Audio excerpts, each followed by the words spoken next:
Okay, good morning. Today we'll discuss the whole lesson along with the question answers as well as the worksheet. So we are beginning with this concept map.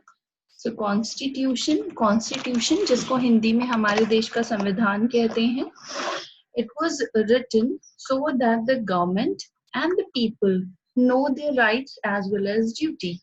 ठीक है कि जो भी अधिकार है, जो कर्तव्य है, वो एक जगह ना टिके और everybody has their own rights and duties. Government की रिस्पॉन्सिबिलिटीज कुछ और हैं, लोगों की रिस्पॉन्सिबिलिटीज कुछ और हैं. Okay, so the constitution has given people 7 fundamental rights. हमारे कॉन्स्टिट्यूशन ने हमको 7 अधिकार दिए हैं which nobody can take from us. और ये अधिकार हमसे कोई भी नहीं ले सकता, not even government. As a citizen of India, Bharat का नागरिक होने के नाते हर नागरिक के पास ये 7 अधिकार हैं. Now being a citizen of a country, we have the duty as well. अगर हमको हमारे देश ने अच्छे से रहने के लिए 7 अधिकार दिए हैं, तो ये भी हमारा एक मॉरल ड्यूटी है, ये हमारा कर्तव्य है कि हम अपने देश के लिए कुछ करें. सो we have some duties as well. Now, the constitution has some rules and regulation for the government as well. Constitution ने सरकार को भी कुछ नियम दिए हैं. ऐसा नहीं है सरकार कोई भी, जो गवर्नमेंट है वो कोई भी पॉलिसी अपना सकती है. नो, सरकार कोई भी पॉलिसी नहीं बना सकती. सरकार को कोई भी नियम बनाने से पहले, कोई भी पॉलिसी बनाने से पहले रूल्स एंड रेगुलेशंस देखने पड़ते हैं. And all these things are given by the constitution. Now government legislative body जो कि कानून बनाती है, जुडिशरी जो कि कानून से जुड़ी हुई चीजों का निपटारा करती है, और एग्जीक्यूटिव बॉडी, गवर्नमेंट में एक एग्जीक्यूटिव बॉडी होती है जो कि उन नियमों को लागू करती है. Now we have certain words in vocabulary. Constitution मतलब संविधान. एक्सप्लॉयटेशन किसी का शोषण करना, दैट मीन्स किसी और के अधिकारों को खत्म करना या उनका फायदा उठाना अपने खुद के पर्पस के लिए. इक्वलिटी समानता. ग्रीवेंस आपका कोई भी मैटर है, ठीक है, आपकी कोई भी शिकायत है, कंप्लेंट है, that is called grievance. Preserve, preserve का मतलब होता है बचा कर रखना, और राइट्स का मतलब होता है अधिकार. Now the definition, and one more important thing I want to discuss, this is definition, it is not definition. So while writing it, make sure you write the correct spelling and the pronunciation has to be correct. It is definition, not definition. So next is livelihood. Livelihood is the job or other source of income. हमारी earning कहाँ से आ रही है, हम पैसा कहाँ से कमा रहे हैं, वो होता है हमारा mode of livelihood. Okay.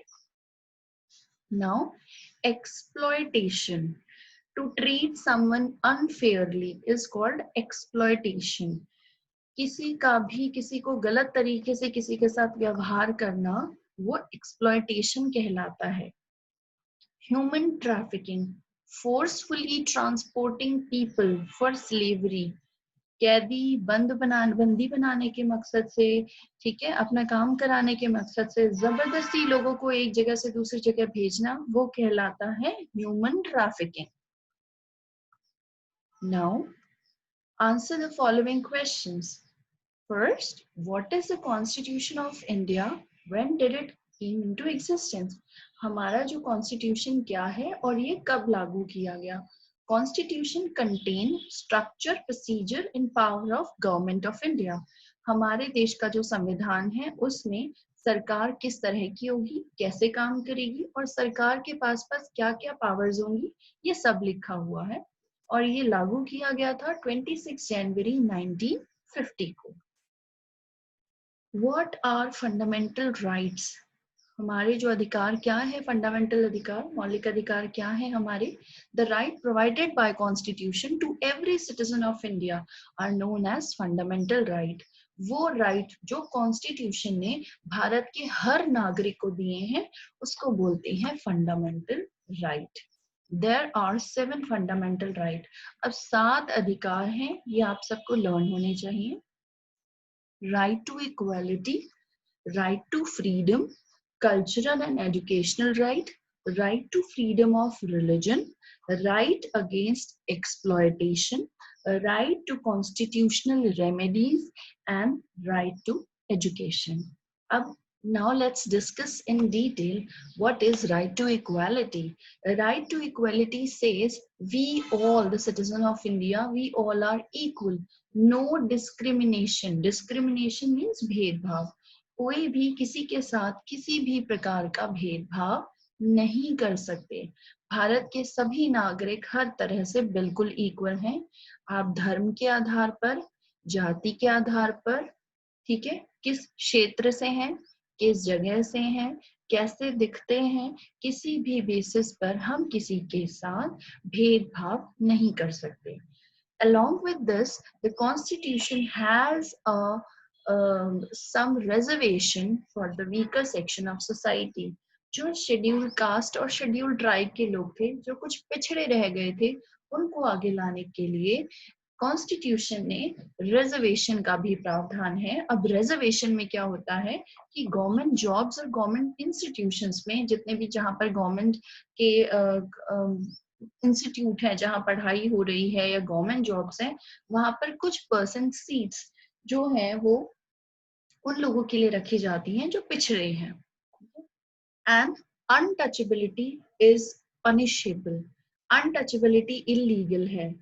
ऐसा कहा जाता है कि पहले धर्म के आधार पर या जाति के आधार पर स्पेशली छुआछूत होती थी, कि माना जाता था some belongs to the upper caste and some belong to the lower caste, and the people of the upper caste usually treat the people of the lower caste in a disgrace manner, कि वो अपने से नीचे जाति के लोगों के साथ अच्छा व्यवहार नहीं करते थे, छुआछूत रखते थे. और इसको कॉन्स्टिट्यूशन ने बिल्कुल खत्म कर दिया कि अगर कोई ऐसा करता पाया जाता है तो उसे सजा हो सकती है. Now right to freedom. You can express how you feel. Associations या यूनियन बना सकते हैं. आप जहां चाहें वहां जा सकते हैं. आप विदाउट एनी वायलेंस आप एक जगह इकट्ठा हो सकते हैं. ठीक है. वायलेंस होता है लड़ाई झगड़ा, हिंसा. ठीक है. और आप कंट्री में कहीं भी जा सकते हैं. आप कोई भी ऑक्यूपेशन अपना सकते हैं. आप कुछ भी बनना चाहते हैं तो आप बन सकते हैं. Cultural and educational right. This right says कि आप अपनी भाषा का, आप अपने रीति रिवाजों का, आप अपने कल्चर का कहीं पर भी फॉलो कर सकते हैं. अगर मान लीजिए आपका कोई पर्टिकुलर लैंग्वेज है या आपका पर्टिकुलर कोई कस्टम है, कोई रीति रिवाज है, कोई ट्रेडिशन है, तो आप अगर किसी और स्टेट पे चले जाते हैं, वहां रहने लग जाते हैं, तो आप वहां भी फॉलो कर सकते हैं. You are free for it. Right to freedom of religion. That means कि हर सिटीजन के पास अधिकार है कि उसे कौन सा धर्म चुनना है. Usually we inherit the religion from our parent. ठीक है. हमारे पेरेंट्स का जो धर्म होता है वो यूजुअली हमारा होता है, लेकिन आप चाहें तो आप अपना धर्म चुन सकते हैं. आपके ऊपर कोई इम्पोज नहीं कर सकता कि आपको यही धर्म चुनना है. Right against exploitation. Right against exploitation का मतलब है कि अगर कोई किसी का एक्सप्लॉयट करता पाया गया या फिर आपको लगा कि आपका कोई एक्सप्लॉयटेशन कर रहा है, तो आप उनके खिलाफ जो है आप कंप्लेंट कर सकते हैं. जैसे कि स्पेशली बच्चे यहाँ पर ज्यादा प्रोन होते हैं क्योंकि उनको ज्यादा समझ नहीं होती. सो ह्यूमन ट्रैफिकिंग में बच्चे बहुत ज्यादा होते हैं. बड़ों की भी ह्यूमन ट्रैफिकिंग होती है. I discussed in the previous class also कि नौकरी का झांसा देकर या और भी किसी अलग अलग तरीकों से लोगों को एक जगह से दूसरी जगह ले जाया जाता है, वहां पर उनको बेच दिया जाता है. किड्स स्पेशली फॉर बेगिंग, भीख मांगने के लिए या स्लेवरी के लिए बांध के रखा जाता है, अपना काम कराया जाता है. देखिए, आप कहीं जॉब करते हैं तो आपको क्या है, आपके अधिकार मिलते हैं, ठीक है, सैलरी मिलती है. लेकिन स्लेवरी में क्या होता है कि जबरदस्ती काम कराया जाता है और आपको आपकी बेसिक नीड्स, आपकी सैलरी कुछ नहीं दिया जाता. ठीक है. जबरदस्ती काम कराना. So all these things are punishable by law. Other thing, This right protect children against child labor. No child under the age of 14 can be employed. कि 14 साल से नीचे के किसी भी बच्चे को हम काम पर नहीं रख सकते. Next is right to constitutional remedies. ये कहता है कि हर जो व्यक्ति है, हर व्यक्ति का अधिकार है कि ये सबको, ये जो 7 मौलिक अधिकार हैं ये हर व्यक्ति को मिलेंगे. ठीक है. और अगर आपको ऐसा लगता है कि किसी समय आपके अधिकार आपको नहीं दिए गए तो आप उसके खिलाफ सुप्रीम कोर्ट तक भी जा सकते हैं. Next is right to education. हमारा कॉन्स्टिट्यूशन कहता है कि 6 से 14 साल तक के सभी बच्चों को मुफ्त शिक्षा का अधिकार है. सो इसीलिए गवर्नमेंट ने 1 अप्रैल 2010 को RTE स्टार्ट किया था, right to education, and that's why all the government schools, they are providing free education up to the age of 14 years. Now, fundamental duties. As a citizen of India, we are morally bound to perform some duties known as fundamental duty. Bharat का नागरिक होने के नाते हमारे अपने देश के प्रति कुछ कर्तव्य हैं और ये कर्तव्य कहलाते हैं फंडामेंटल ड्यूटी. जैसे कि to respect constitution, national flag, national symbol and anthem. हमारे देश के संविधान को, राष्ट्रीय ध्वज को, राष्ट्रीय चिन्ह जितने भी हैं और राष्ट्रीय गान, इन सबका सम्मान करना, यूनिटी को बढ़ावा देना, पब्लिक प्रॉपर्टी का ध्यान रखना और कल्चर और हेरिटेज को प्रिजर्व करके रखना, बचा के रखना. These are some fundamental duties. There are more fundamental duties which we have already discussed, but here we are discussing only 4. Next is, what are the directive principle of state policy? They are the guidelines for government. Constitution ने governments को भी एक नियम दिए हैं कि कोई भी नियम या कानून पॉलिसी बनाने से पहले आपने ये नियम देखने हैं. So इन नियमों को कहते हैं directive principle of state policy. What you will do if someone violates any of your 7 fundamental right? अगर कभी भी आपको लगे आपके जो 7 fundamental right हैं वो कोई खत्म कर रहा है, ठीक है, तो आप क्या करेंगे? We can stand up in defense of our rights and can take up our complaints up to the Supreme Court. हम अपने अधिकारों को के डिफेंस में, उनके बचाव में हम खड़े होंगे, ठीक है, और हम अपनी शिकायतें लेकर सुप्रीम कोर्ट तक जा सकते हैं.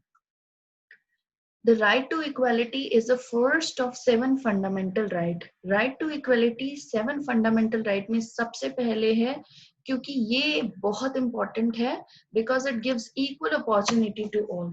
हम कोई भी opportunity दें, ठीक है, कोई और facility दें तो government ने उससे पहले सबको बराबर कर दिया. That whatever the government is giving, whatever the constitution is providing, everything should reach to every person. So the first fundamental right, and which is a very important, that is right to equality, that no discrimination will be there and all the people are equal. It is important to perform fundamental duties. Yes, it is important to perform because it shows our commitment towards the nation. कि आपके मन में आपके देश के प्रति कितना सम्मान है, कितना प्यार है, ये वो दिखाता है. See, we all as a citizen, we all cannot go to borders to protect. जो आर्मी वाले हैं वो तो देश से प्रेम दिखा ही रहे हैं क्योंकि वो बॉर्डर पर बैठे हैं, प्रोटेक्टिंग अस, ठीक है. हम या आप एक बच्चे होने के नाते, how can we show our love and commitment towards our nation if we are not littering? अगर हम कूड़ा नहीं कर रहे, गंदगी नहीं फैला रहे, सो ये भी क्या है? It's a kind of we are showing the love towards a nation, towards a country.